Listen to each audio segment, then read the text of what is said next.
Klar til hvad? Jamen, Dan, velkommen til. Jo, tak. Du smiler jo nu. Ja, det er fuldstændig klart. Vi skal lige se. Vi skal jo ligesom have et lille interview. Ja. Hvordan har du det lige nu? Jeg har det faktisk udmærket. Kan I ikke lige prøve at være med her? Dan, hvordan har du det? Lige nu har jeg det udmærket. Ja. Hvad er du allermest spændt på? Hvordan vandhullerne ser ud. Vandhullerne? Ja, vandhullerne ser ud. Altså dem, der er ude i skoven? Ja, tænker du? Ja. Ja, jeg tænker på, har du sådan specielt forberedt dig til den her dag? Ja, jeg har lige været over svømme, fordi jeg regner med, at der er ret meget vand i det der. Okay, så du mener, du er godt forberedt? Rimelig godt forberedt. Rimelig godt forberedt. Godt. Men jeg ved aldrig, hvad der er sådan. Nej, det ved du jo Nej, ikke. det ved jeg. Det ved vi jo, til gengæld. Ja. Noget af det. Godt. Jamen, skulle vi så ikke bare komme i gang? Jo. Og kan du have en rigtig god tur? Ja, og så er forberedelserne på Ekstrem Mandehørm 2015 i Aabenraa startet. Og vi er som altid tidligt ude i forhold til planlægningen af ruteforløbet. Det er rutegruppen, der er i aktion fra tidlig morgenstund.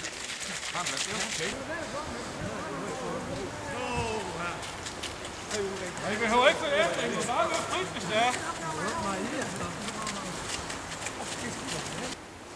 Ja, så er vi ved en af de gode forhindringer fra løbet i 2014. Grusgraven, hvor der var godt en meter vand i bunden. Det ser ud til, at vi skal have udbedret forhindringen. Der er vel maks 20 cm vand nu, og det er jo for lidt i den her branche. Men nu ser vi, når løberne om lidt kommer igennem. Så kommer løberne. Og de tøver. Dan tøver. Det er tydeligt, at han er utryg ved situationen. Men må ikke, at vi har nogen, der kan vise vej. Og så må du selv om, hvor du vil hen. Værsgo. Vi følger efter. Ja, måske.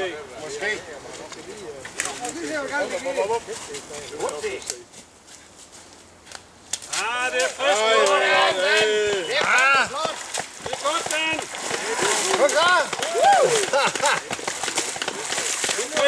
Det er kammerater, hva'? Det er ikke så galt koldt. Så er det tempo. Kom med den her gang.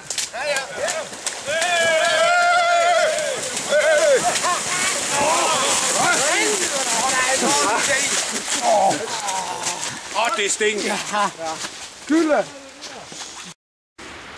Ja, så er vi fremme ved en af klassikerne. En af publikumsmagneterne ved Ekstrem Mandehørm i Aabenraa, nemlig mudderhullet ved stadion. Det var jo en lille grøft, da vi startede Mandehørm her i Aabenraa. Men efter at tusindvis af friske Mandehørmsløber har været igennem hullet, så har det udviklet sig til et kæmpe mudderpøl. Det er ikke sikkert, det er forsvarligt at blive ved med at bruge hullet, så derfor er vi nødt til at skal have det testet, og der venter Dan en helt speciel opgave lige om lidt. Jamen, Dan, nu er vi jo, du har jo en væsentlig andel i ruten og rutens udformning. Så nu har vi simpelthen taget chancen for at finde en helt ny forhindring til Mandehørm. Og du har fået det utroligt privilegium at være den allerførste, der prøver den af. Så om lidt, så bliver du hjulpet op.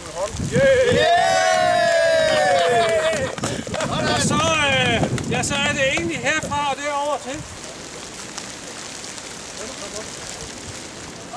Ja, det er nok. Så behøver vi ikke. Kan du ud og fortælle for mig? Det er ikke for nemt, du interviewer det.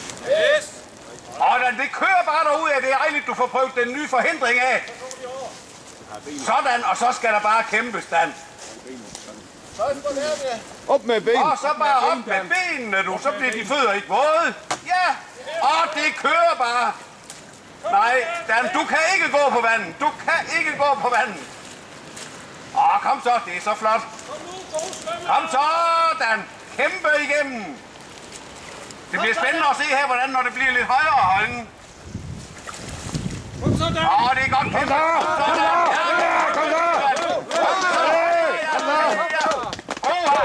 Det er flot kæmpe. Det er godt kæmpe. Sådan. Og så går vi lige lidt på vandet. Kom så, Dan. Hey!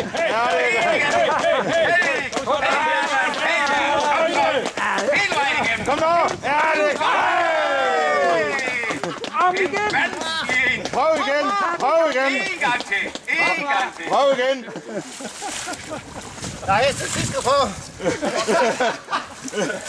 Ja, du prøver. Det var stærkt, ja. Sådan der. Ikke prøv? Nej, jeg tror, vi hopper over. Jamen, det var rigtig flot gået, Dan. Jeg ved ikke rigtigt, den var måske lidt slaprebet, og jeg synes også, tempoet var sat væsentligt ned i forhold til, hvad vi sådan kender, når du er afsted. Men det kan godt være, at vi skal udvikle på det. Måske skal der trænes.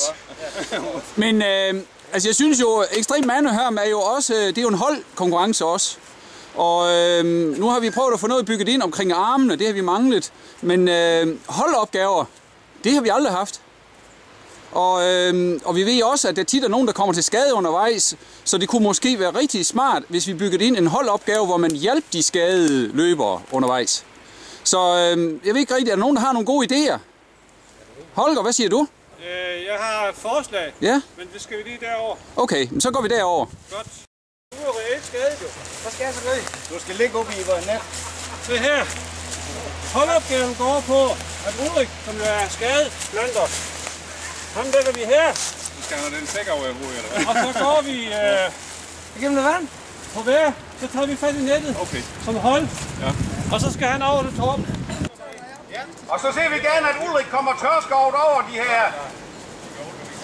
Det er første gang, vi laver de sociale øvelser i Ekstrem Manøhørm. Spændende at se, om det kan lade sig gøre. Der bliver kæmpet igennem med ildhu i øjnene. Ulrik er foreløbig den eneste, der er tør. Lad os se, hvor lang tid det tager. Kæft, det er mange sten her. Og der er lidt vådt, kan jeg se. Let fugtigt i bunden. Og det er godt kæmpet. Hold! Der er en sko! Ja, der er fundet en sko. Yes! Der var den sko. Vi skal se, om vi kan huske, hvem det er. Jeg tror, det er en nede fra Belgien. Jamen Holger, det dur da ikke, det der, Holger. Det dur ikke. Holger i! Så skal Holger ramme det. Hold! Det dur ikke. Kæmpe! Videre! Kom så! Kæmpe! Kom så! Kæmpe! Nej! Så må det ske med det sociale sammenhold der.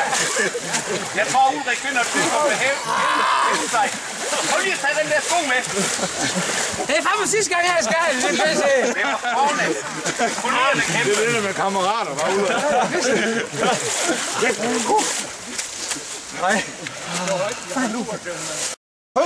Den her sko er sandsynligvis et fund fra arrangementet i 2013. Og jeg er ret sikker på, at det er en, der hedder Henrik Hvid, der har mistet den. Han kom hertil, og så kom han tilbage. Og Henrik, han har været med i alle Ekstrem Manøhørm, og han samler sine gamle venner, så de kommer fra det meste af verden og er med i Ekstrem Manøhørm hvert år. Jeg skriver ned til ham. Og sikkert en indsats for at finde hans sko. Ja, han bor i Luxembourg, jo. Ja, han skal faktisk se video. I Bruxelles, ja. Næste år, eller i år bliver det jo. Ja. Den mand, Den får han overgang. han sørger for, at vi har fri øl. På grund af den gamle sko, det. Henrik. Sammenhold, der er intet som sammenhold.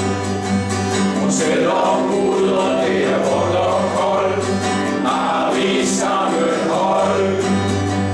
Vi render rundt, og det er rigtig godt, har vi sammenhold. En bølgebus, et krat, og her er en ud og sti. Men det kan vi rigtig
Hej Dan. Det er ikke som årets hej til dagen, at det er en stor fornøjelse at være sammen med i Mandeholms gruppe. Og der findes en musiker som Van Morrison, ham kalder man Van the Man, og der kalder vi Dan the Man. God fest. Hej Dan. Stort tillykke med din fødselsdag. Og jeg har jo ikke kendt, før vi kom i Mandeholms gruppe, men det har jo været en kæmpe fornøjelse at arbejde sammen med dig i Mandeholms gruppe. Og du er jo egentlig kendt af Skav ind, og man bliver sådan lidt bekymret, hvis du tager over til at møde. For så siger du, jeg har lige set dig ud i Skav, og så ved man bare, at nu har du fundet et kæmpe modhold, vi kan komme igennem nu. Så tak for det gode samarbejde. Tillykke med fødselsdagen, Dan. Det er en fornøjelse at arbejde sammen med dig i Mandeholms gruppe. Det er en fornøjelse at være med dig ude på ruterne, fordi du ved sgu altid, hvor vi er henne. Og jeg ønsker dig en god fest, Dan. Hej Dan. Jeg vil ønske dig stort tillykke med din fødselsdag. Jeg håber, du får en rigtig god fest, og jeg er glad for at have lært dig at kende, efter jeg er blevet medlem af OEG. Det er en rigtig stor fornøjelse også at møde dig både i motionscenter og hernede i løbeklubben.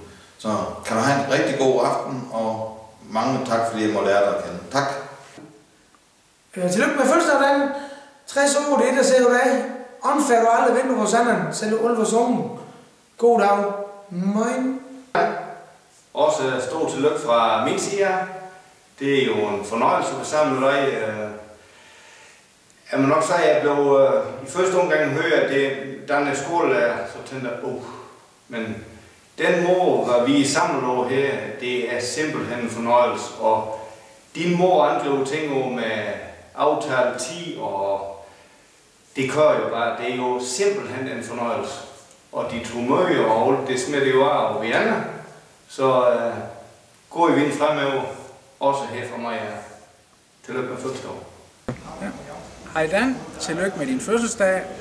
Jeg kan desværre ikke deltage, men jeg glæder mig da meget over, at jeg fik din invitation, og jeg glæder mig også til fremover at blive en del af gruppen og lære ikke mindst dig også at kende noget mere. Så stort tillykke med dagen. Glæder mig til det fremtidige samarbejde.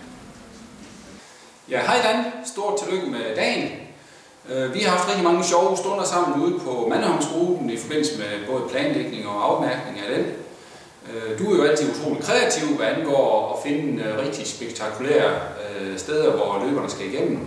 Og du holder dig jo ikke selv tilbage, når så endelig det går for sig, så er du den, der løber forrest. Så det er dejligt. Men jeg vil ønske alt muligt held og lykke fremover. Igen, tillykke med dagen. Hej Dan. Rent faktisk har vi to lavet mange ting sammen. Vi har jo lang karriere i OEG, og vi har lavet bjergmarathon sammen, og derfor blev jeg rigtig, rigtig glad, da du sagde ja til at være med til Mandeholmsgruppen. Det er en specialgruppe, du er med i, og det er en specialgruppe, som er sammensat efter de kvaliteter, som vi hver især har. De kvaliteter, du har, som jeg lægger meget vægt på, det er din ordentlighed. Du har rigtig, rigtig meget af det, som jeg ikke har, nemlig at du kan holde styr på rigtig mange dagsordner, og du kan skrive nogle gode referater, og du holder styr på rigtig mange af de ting, som der skal holde styr på. Så jeg blev rigtig, rigtig glad, da du sagde ja til at være med, og jeg glæder mig hver gang over det samarbejde, vi har. Jeg synes, det er rigtig godt.